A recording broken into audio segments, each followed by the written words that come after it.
happy silver celebration as the Biafrans or the Igbos remember those that who have lost during the massacre they call the Nigerian Civil War. Yes, the war is 50 years today, 50 years today that we declared the Republic of Biafra. But I want to set some things right. I want to make some things clear to most of us that do not understand the journey that we have come as a people. Biafra may be 50 years old.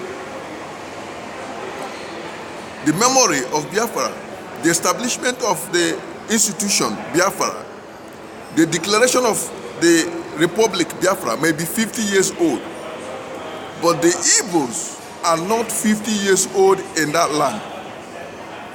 Let us get one thing clear.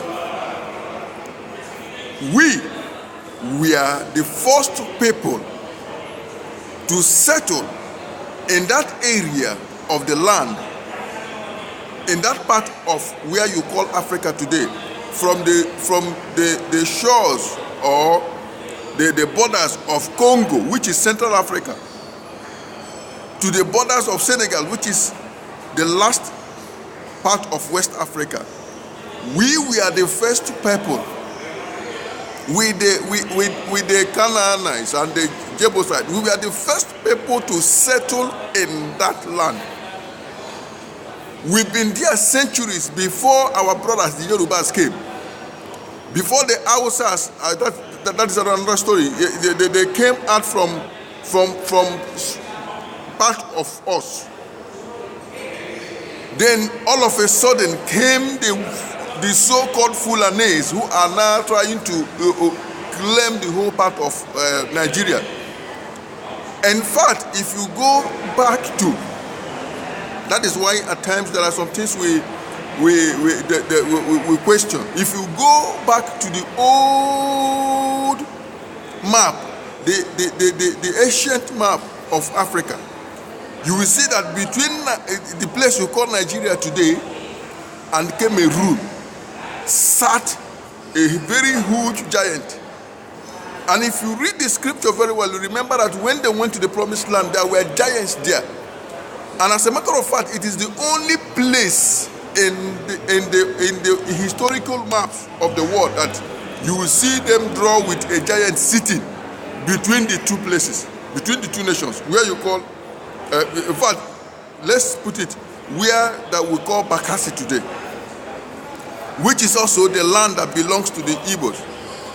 We were the first people to settle in this place you call Nigeria. It was not Nigeria. The name then was Nga Orie. Nga in Igbo language means the place or a place. Orie is something that is holy, so it is attributed the place of the Almighty or the divine place. We gave that land that name. So when the people came and they could not pronounce Nga Orie, they were calling Niger, Niger. From there, the Lord Lugard or whatever you call it, white people, they like to claim everything and attach their name to it. The wife now claimed as if she was the one that gave it the name Niger area. Before the wife came, even if you read the scripture, you will see that there was a person called Niger.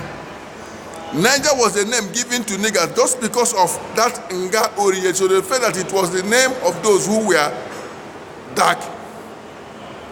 We were the first people to settle there. When we left, after building Egyptian civilization, when we left Egypt, we came down to that place. There was nobody there. We settled in the western part of Africa. We controlled all the shores from Congo, like I said, Central Africa to the shores of Senegal. So coming today to tell us that we are 50 years old, it's like as if we came 50 years ago. If anybody came recently, it is this so-called Fulani people that came in the 18th century. They were not part of us. We welcome them, but these people has been a pain in the ass. In fact, the problem did not start, their own problem did not start in Nigeria. Look at everywhere they are. It's just because when they had a king called Manasa Musa. He interwoven and interacted with the West, so much so that he had a covenant with them, and that covenant has affected his offsprings and their generation. Now they are practically working with the West, or working for the West. They are using them as instrument to destroy these people they are calling black or African people. And an Igbo man, being who he is and having that destiny bestowed on him, that he will be the deliverer of his own brother, of his own bloodline, or of his own race. They are now using these Fulani people against the Igbos. But unfortunately for us, we have people who are not reasonable, especially our brothers, the Yorubas, and our brothers, the Hausas. These Fulani people has been able to board them over. But the funny thing is that they are killing them more than they are killing us. But still yet, they are still working for the same people. If the Fulanis will want to live in peace, we can live in peace with them. But the issue is that they have an agenda. And they are not working alone. So let's get the things right. Let's get the history right. We are not 50 years old in that land. Ngorie belongs to us, the Igbos. We gave that land that name. It was from the name Ngorie that Niger came from Niger, Niger. We gave that land that name. We were the first people to settle in that land. And that is why no matter who rules that nation, it does not matter who it is. If they like, let them go and bring the most brilliant professor. No matter who rule that nation can never get out of its problem, except they put leadership in the hand of the Igbos. The land belongs to us. That is why the Ali Igbo, which is that land, the whole Nigeria belongs to Igbo land. The Ali Igbo is killing them and punishing them. Look at those people that call themselves rulers. None of them lives, and anyone that lives will not be healthy. Except you have an Igbo blood in you. The land, we are the ones that are supposed to rule, because we have a heart to make it better for everybody. They may say the Igbo man is proud, but no matter how proud we are, our desire is to build a place that will be comfortable for all, and also for ourselves. Because we have the talent, we have the wisdom. So we are the ones that will drive our brothers, these Africans, to the place of glory. If you leave the Igbo man out of it, you will keep wandering around the circle, whether you like him or not. The issue is that he has been destined to lead you to victory. Except we want to remain the second-class citizens that our brothers from the West have tagged us. But for us as Africans to come out of what we are in, we have to allow those that has been destined, those who has been created, to lead us, and let them lead us well. I'm not saying that the Igbo man is better than every other tribe. No, what I'm saying is that there are people that have gifts, talents bestowed on them. Let us use them. Let us allow them to function in their areas of work. Let us not hide potentials because we dislike or we hate somebody because of his tribe, or we feel that he is pompous. It's not about pomposity. It's about rewarding excellency, allowing those who has the capacity and ability to make things work. Let them be in the position that those things will work, not using them. Because when a man finds out that you are using him, or a woman finds out that you are using him, he may not bring out the best in him or her. We are celebrating, or we are remembering those that we have lost during the Biafran and Nigerian Civil War. And we are saying that Biafra is 50 years today. What about Nigeria? Nigeria is 60 years and has nothing to show for it. Just because those who are meant to drive the bus are sitting back, and then you give the seat of the wheel to drivers that have no experience. If you allow a man that has little or no experience to pilot you, the plane will always crash. That is why Nigeria is broken and can never recover. First of all, the name is not Nigeria, it is Ngorie. It is an Igbo given name. And there is a reason for it, because the name, we don't know the meaning of Nigeria. You say it's people that live in, how did the name of the river came? The river was called Nga because of the name of the place. The people that settled there called the place Nga Orie. Nga Orie means the place, the holy place. So he gave the river the name. Now you transforming it to something else doesn't make a sense. You say that it is Bongo Park. Which river did Bongo Park discover? We've so much dwelled on these white people's lies, and then because some people who know the truth does not want the truth to come out, and they don't want to declare the truth because they know that the truth will always set some things free, and because of what they are sitting upon, they still allow people to hang on to lies. First of all, let us talk about the Biafran War. The Igbos has so much been accused or pushed about the Biafran War. How did the war start?